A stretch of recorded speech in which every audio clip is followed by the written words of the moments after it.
ជំរាបសួរអ្នកគ្នាអញ្ចឹងថ្ងៃនេះខ្ញុំមកប្រាប់ពីរបៀបប្រើប្រាស់និងការបដូរឈ្មោះបដូរ password នៅដុំ Wi-Fi អង់តែន4 model O103 អញ្ចឹងជាដំបូងខ្ញុំសូមនិយាយខ្លះៗអំពីវាអញ្ចឹងប្រភេទនេះជាប្រភេទដុំ Wi-Fi អង់តែន4គឺចាប់សេវាបានល្អប្រភេទនេះគឺទើបអាប់ដេតមកគឺ Wi-Fi 6គឺចាប់សេវាបានខ្លាំងហើយវាអាចប្រើប្រាស់បានស៊ីមគ្រប់ប្រព័ន្ធមិនថាស្មាត smartphone សេខាត Citel ហើយសម្រាប់បាទអញ្ចឹងបន្តទៅទៀតអ្នកគ្នាអាចកលេចមើលនៅបាតនៃដុំ Wi-Fi ហ្នឹងអ្នកគ្នាអាចមើលមកអញ្ចឹងយើងអាចមានឃើញនៅឈ្មោះរបស់វាឈ្មោះដើមរបស់វានិងលេខកូដរបស់វាអញ្ចឹងអ្នកគ្នាអាចមើលតាមនោះមកវាមាន IP មាន username password អីចឹងណាឥឡូវយើងចូលទៅការភ្ជាប់និងការបដូរឈ្មោះបដូរ password ទាំងអស់គ្នាចំណុចទី1អ្នកគ្នាចុចចូល setting ធម្មតាមកចុចចូលកន្លែង Wi-Fi របស់យើងអញ្ចឹងជាដំបូងយើងត្រូវ connect នៅ Wi-Fi វាសិនអញ្ចឹងនេះគឺជាឈ្មោះរបស់វាគឺ CPE 04F3 ហ្នឹងតែយើងចុចចូលមកអញ្ចឹងសម្រាប់លេខកូដរបស់វាដើមហ្មងគឺ1ដល់0ណាអញ្ចឹងអ្នកគ្នាអាចវាយតាមខ្ញុំបានគឺ1 2 3 4 5 6 7 8 9 0ហើយយើងចុចជាន់នេះមក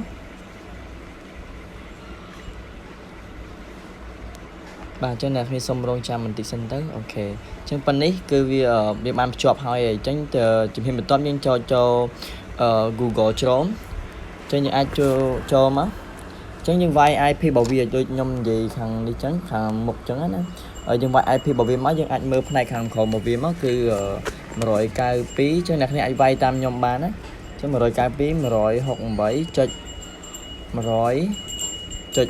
168.100.1ប៉ុណ្ណឹងមកអ្នកគ្នាចុច go នេះមកនេះអញ្ចឹងមកដល់ចំណុចបន្ទាប់ទៀតគឺយើងវាយពាក្យថា admin អញ្ចឹង username នេះអ្នកគ្នាវាយពាក្យ admin អក្សរតូចមក ADMIN អូខេហើយ password នេះក៏យើងវាយពាក្យថា admin ដែរអញ្ចឹងយើងវាយដូចគ្នាមកអក្សរតូចដូចគ្នាប៉ុណ្ណឹងហើយយើងចុច sign in ប៉ុណ្ណឹងហើយយើងចុចឃើញបែបនេះយើងចុច skip មក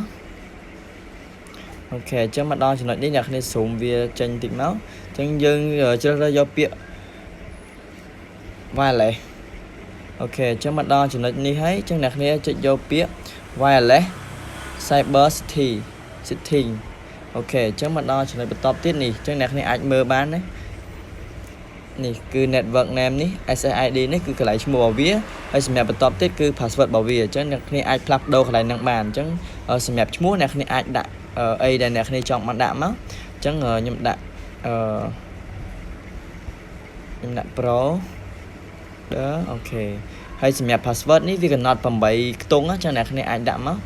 ដាក់ដីអ្នកគ្នាចង់ដាក់មកគឺឥឡូវខ្ញុំដាក់ grade 1 grade 2អូខេប៉ុណ្នេះប៉ុន្តែបន្តមកទៀតយើងត្រូវដាក់ម្ដងទៀតដើម្បីបញ្ជាក់ថាលេខកូដនឹងមែនអត់អញ្ចឹងណាចឹងយើងអាចដាក់ម្ដងទៀតមកគឺ grade 1 grade 2អូខេអញ្ចឹងសម្រាប់ការបដូរឈ្មោះ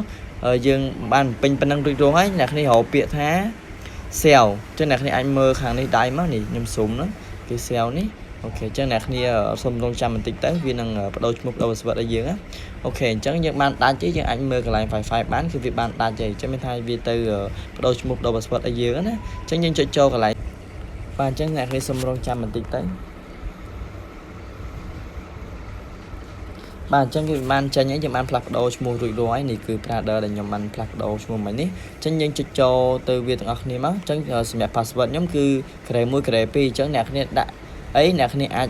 ដាក់ password នឹងចូលទៅគឺយើងអ្នកគ្នាអាចប្រើប្រាស់បានហើយអញ្ចឹងដាក់ grade 1 grade 2យើងចុចជាន់មកបាទជាយើងចុចរួចរាល់ហើយអញ្ចឹងសម្រាប់ការបដូរឈ្មោះនិងបដូរ password គឺយើងមានតែប៉ុណ្្នឹងទេហើយជួបគ្នានៅវីដេអូក្រោយ